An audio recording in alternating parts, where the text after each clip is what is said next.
Hello family, ఎలా ఉన్నారు? నేను వంట నేర్చుకున్నప్పుడు స్టార్టింగ్‌లో ఫస్ట్ చేసిన వంట మష్రూమ్ పలావ్. చాలా ఈజీగా, క్విక్‌గా చేసేసుకోవచ్చు. చాలా సింపుల్ ప్రాసెస్ ఉంటది. ఫస్ట్ అయితే నేను 4 గ్లాస్ ఆఫ్ బియ్యం తీసుకొని, అవి మంచిగా వాష్ చేసి పెట్టేసుకొని, కొలతలు వైస్‌గా గ్లాస్‌కి 2 గ్లాసులు వాటర్ పోసుకొని పక్కన పెట్టేసుకుంటాను. ఎందుకంటే మన రిమైనింగ్ ప్రాసెస్ అయ్యే వరకు ఇవి మంచిగా నానతాయి కాబట్టి పలావ్ చాలా వస్తది. అలాగే కొంచెం కొత్తిమీర, పుదీనా, ఒక 4 పచ్చిమిర్చీలు ఎక్కువ కారం తింటారంటే ఎక్కువ పేస్ట్ చేసుకొని పక్కన పెట్టేసుకోవాలి. ప్రాసెస్ స్టార్ట్ చేసే ముందు అన్ని ఐటెమ్స్ తెచ్చిపెట్టుకోండి. అప్పుడు ఏది మిస్ అవ్వదు. అసలు పలావ్ చాలా మంచి టేస్ట్ వస్తది. ఇక్కడ నేను 2 టమోటాలు, 2 ఆనియన్స్, 200 గ్రామ్స్ మష్రూమ్ యూజ్ చేస్తున్నాను. అలాగే 2 టేబుల్ స్పూన్స్ ధనియాల పొడి పేస్ట్, అలాగే కొంచెం కర్డ్, ఓకే, 1 టేబుల్ స్పూన్ అల్లం వెల్లుల్లి పేస్ట్ అండ్ కొంచెం కరివేపాకు, పచ్చిమిర్చి. ఇవి మాత్రం నేను పక్కన పెట్టుకుంటాను. ఎందుకంటే ప్రాసెస్ స్టార్ట్ చేసే ముందు అన్నీ పక్కన ఉంటే మనకి ఈజీగా స్టార్ట్ అయిపోతది. వెంటనే ఎండ్ అయిపోతది. ఫస్ట్ ఆయిల్ వేసుకొని జీలకర్ర, కొంచెం బిర్యానీ స్పైసెస్ ఎక్కువ ఏమేయను. నేనైతే పట్టా, మొగ్గ అండ్ బిర్యానీ ఆకు ఇవి మాత్రమే వేసుకుంటాను. ఇంకా వేసుకోవాలంటే ఆప్షనల్, మీ ఇష్టం. సో, దాని తర్వాత మనం ముందుగా కట్ చేసుకున్న 2 ఆనియన్స్‌ని వేసుకొని మీడియం ఫ్లేమ్‌లో మంచిగా ఫ్రై చేసుకోవాలి. గోల్డెన్ బ్రౌన్ రావాలి. హై ఫ్లేమ్‌లో మాడిపోయినట్టు రాకూడదు. అప్పుడు టేస్ట్ అస్సలు బాగోదు. ఓన్లీ మీడియం ఫ్లేమే యూజ్ చేయాలి.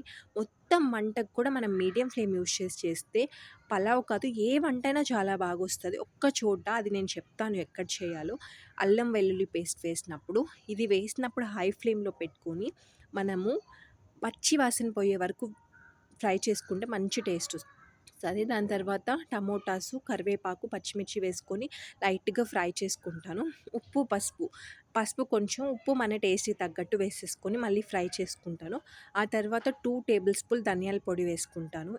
నేను గరం మసాలా, చికెన్ మసాలా ఎక్కడ యూజ్ చేయను. ఎందుకంటే నాకు అవి అన్‌హెల్తీ అనిపిస్తది. అలాగే గ్యాస్ట్రిక్ కూడా అనిపిస్తది. సో, స్కిప్ చేస్తాను. దాని తర్వాత పేస్ట్‌ని ఏసేసుకుంటాను. ఇది కొంచెం ఫ్రై చేసుకుంటాను. టేస్ట్ చాలా బావుంటది. ఫ్లేవర్ చాలా అంటే చాలా బావుంటది. అలాగే మష్రూమ్స్, కొంచెం పెరుగు నచ్చని వాళ్ళు స్కిప్ చేసుకోండి. ఎక్కడ వాటర్ వేయట్లేదు. ఎందుకంటే కొలతలు మిస్ అయితే మనకి పలావ్ మెత్తగా ఉడికిపోయి టేస్ట్ రాదనమాట. మంచి ఫ్రై చేసేసుకుంటాను ఒక 5 మినిట్స్. ఇలాగ ఆయిల్ పైకి తేలేంత వరకు మనము ఫ్రై చేసుకుంటే, సో, మనం ఇంకా బియ్యం వేసేసుకోవచ్చు. సో, బియ్యం ఇప్పుడు వేసేసుకుంటాను. ఇక్కడ కూడా నేను వాటర్ వేయను.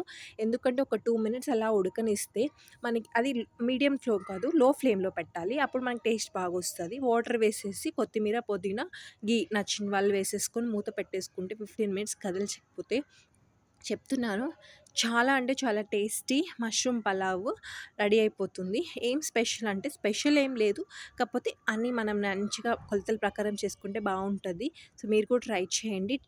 ట్రై చేసి ఎలా ఉందో నాకు చెప్పండి. కామెంట్ చేయండి. Thank you so much.